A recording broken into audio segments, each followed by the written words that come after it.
Véritable success story de la radio Espace Guinée, les Grandes Gueules, détentrices des meilleurs scores radio en Guinée, de la meilleure émission talk show, a donné le créneau horaire du départ au bureau et du retour à la maison, récoltant depuis des années consécutives le titre d'émission la plus écoutée en Guinée, toutes catégories confondues.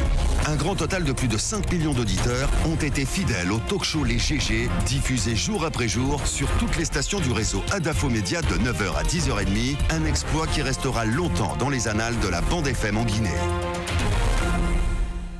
Les GG conjuguent à l'africaine ce matin. Mesdames et messieurs, nous allons avoir dans un instant dans ce studio M. Oumar Mariko, panafricaniste président du parti Sadi au Mali, en séjour donc en Guinée.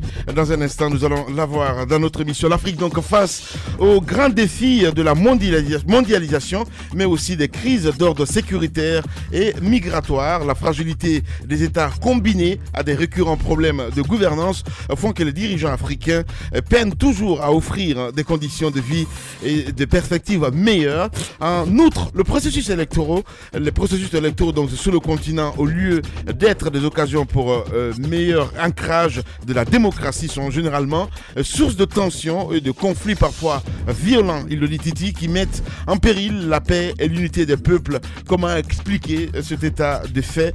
Comment inverser cette fâcheuse tendance?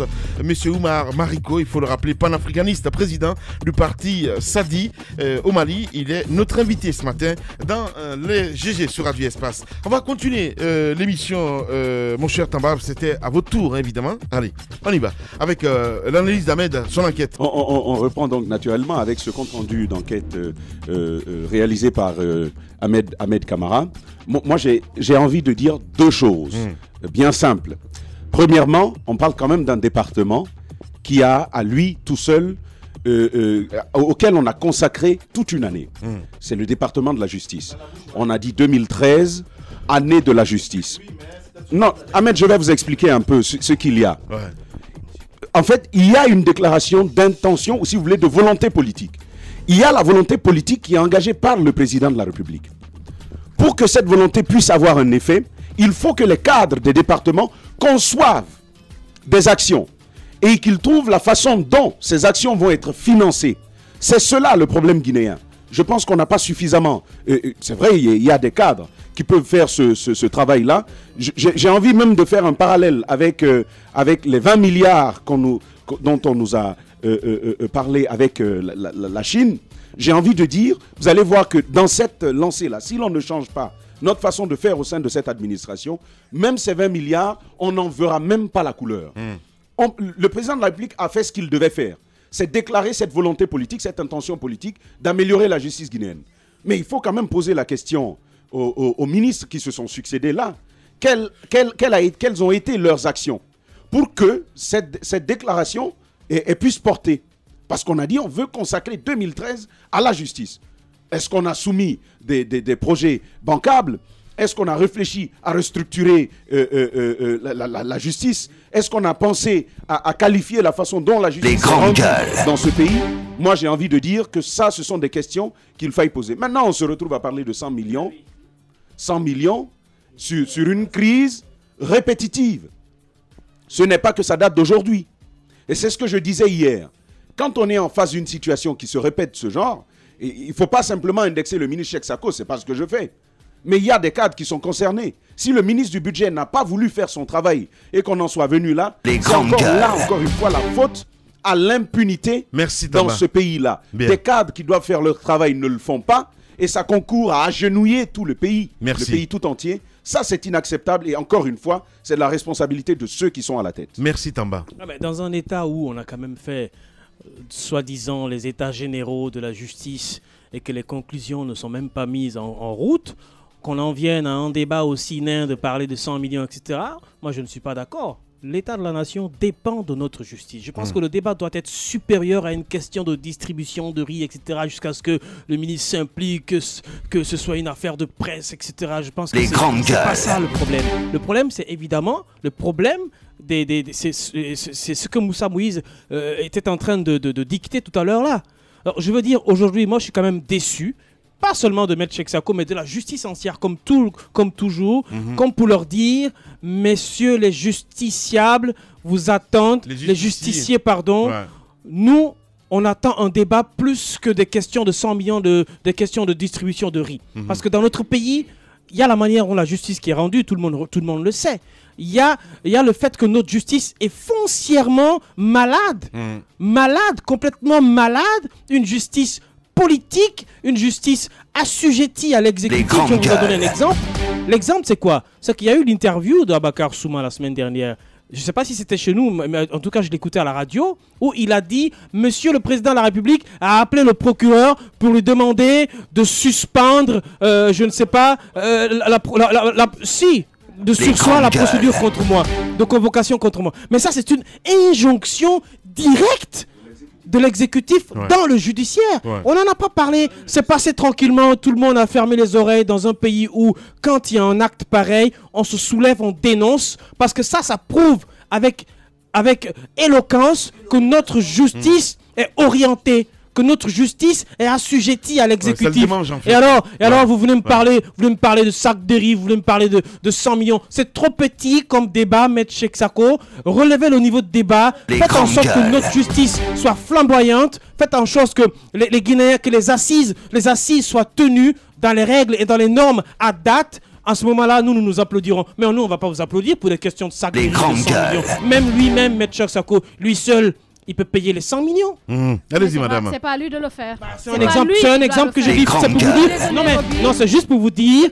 Non, c'est juste pour vous dire. Si je dis qu'il peut le payer, je ne le dis pas de payer. C'est juste pour vous dire. Non, c'est juste pour vous dire que. Non, mais comprenez. Allez-y, madame. Comprenez mon image. Roby. Allez-y, madame. Je ne peux pas comprendre. Comprenez mon image. C'est juste pour vous dire.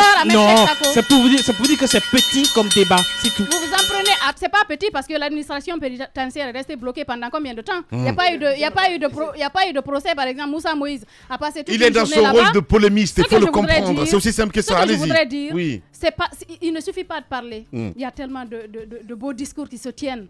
Il y a des gens, quand ils vous parlent, ils vous font rêver. Les grandes gueules. On est habitué à cela dans ce pays. Dire que oui, 2013 a été déclaré l'année de la justice. Ça a changé quoi? La théorie. Dire que Bokeh a été érigé en zone économique spéciale. Ça a changé quoi dans la vie des citoyens de Bokeh? Les beaux discours, les belles annonces, on est habitué à cela. Ça doit changer. Quel que soit ce que Maître Cheikh Sako va faire, son rôle c'est quoi? Par exemple, c'est de faire des projets. Il fait le minimum. C'est pas lui qui sort l'argent. C'est pas lui qui finance les projets, s'il vous plaît. Il a fait quoi? Quand il est arrivé, vous dites que rien n'a été fait. Par exemple, le Haut Conseil de la magistrature, qui l'a mis en place? C'est à son arrivée que ça a été mis en place. Des magistrats pour une fois. Pour quelquefois en Guinée ont été suspendus, Lamine, parce qu'ils n'ont pas bien fait leur rôle. Vous pensez que c'est par un coup de baguette magique qu'on peut changer toute la donne avec toute la corruption qui s'est instaurée en Guinée depuis combien de temps? On le sait que la justice est malade, mais ne rattachez pas ça à une seule personne. Ça ne peut pas se rattacher à une seule personne. Et monsieur, quand il est arrivé ici, par exemple, le projet de Yoro Kogia, est-ce que c'est lui qui va sortir l'argent pour construire la prison? C'est pas lui, c'est un projet, c'est une question de leadership. Vous proposez des idées, mais si c'est pas financé, qu'est-ce que vous allez faire? Vous allez faire comme Roby l'a dit, sortir l'argent de vos poches pour aller choser. Est-ce que c'est lui qui va... Il y a des projets de formation pour les gardes pénitentiaires. La formation est à Symphonia, ça se fait là-bas. C'est après cela qu'on va procéder à une certaine graduation et à l'amélioration des conditions. Je pense que les projets existent, mais il faut agir. Agir, c'est quoi? C'est mettre l'argent qu'il faut à la disposition des gens qui mettent les projets en place pour que ça puisse être exécuté. C'est facile de s'en prendre à une personne. Merci beaucoup, madame. Moi, je pense que M. Cheikh Sako, qui a dit hier que nous avons débité des contre-vérités sur cette antenne, mais je pense que la réalité est tout autre. Non. La réalité est tout autre. Il s'agit de son leadership qui est questionné, qui est mis en cause.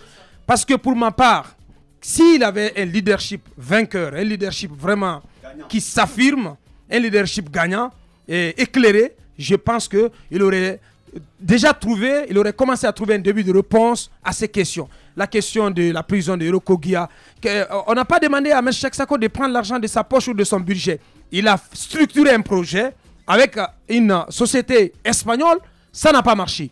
Nous avons à connaissance par exemple du projet de palais des sports qui a été concocté par le ministre Moustapha Naïté. Moussa Moïse et moi, nous avons eu la bonne fortune de voir la maquette et tout le travail de génie qui a été fait en amont, mais et la structuration du projet avec une société espagnole également, et comment l'État pourrait donc comment cette société pourrait financer ce palais des sports, ce palais de jeunesse sans que l'État ne mette un franc. Mais c'est bloqué, le projet est bloqué. Mais vous voyez là un projet qui est bien structuré. Voyez la maquette. Si le ministre n'a été accepté de mettre dans la presse, vous serez tout simplement impressionné par l'infrastructure qui va naître de terre au niveau de Kipé. Mais c'est piétiné parce qu'il y a un conflit autour entre le ministère de la Justice, le ministère de la Jeunesse et le ministère de la Culture et des Sports.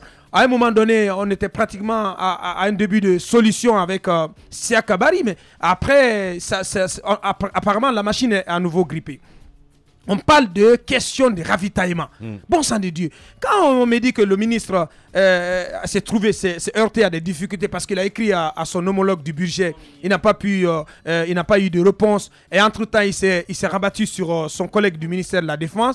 Mais je pense que si cela était vrai, il aurait trouvé, et ce ravitaillement aurait pu avoir lieu. C'est-à-dire que si il y a eu un accord entre le ministère de la Justice et le ministère de la Défense pour que le ravitaillement de l'administration pénitentiaire se fasse sur celui plutôt de la Défense, en attendant que les fonds ne soient débloqués au ministère du Budget, je pense que cet accord aurait permis que le ravitaillement soit réel. Mais ce n'est pas le cas. Moi, je ne crois pas à cette entente parce que si c'était vrai, à mon avis, les gardes pénitentiaires n'avaient pas à se plaindre. Bien. La question de la formation. D'autres petites questions, bon sang de Dieu. Je pense qu'il faut que le monsieur se réveille. Il faut que le monsieur essaye de sortir un peu, moi j'appelle ça de son indolence.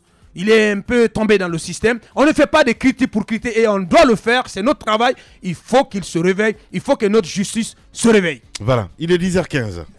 Radio Espace, les grandes gueules. Leur spécialité, c'est la démesure totale. Tant qu'ils ne changeront pas, nous ne changerons pas non plus. Les grandes gueules, à suivre tous les jours sur la radio d'opinion. Radio Espace.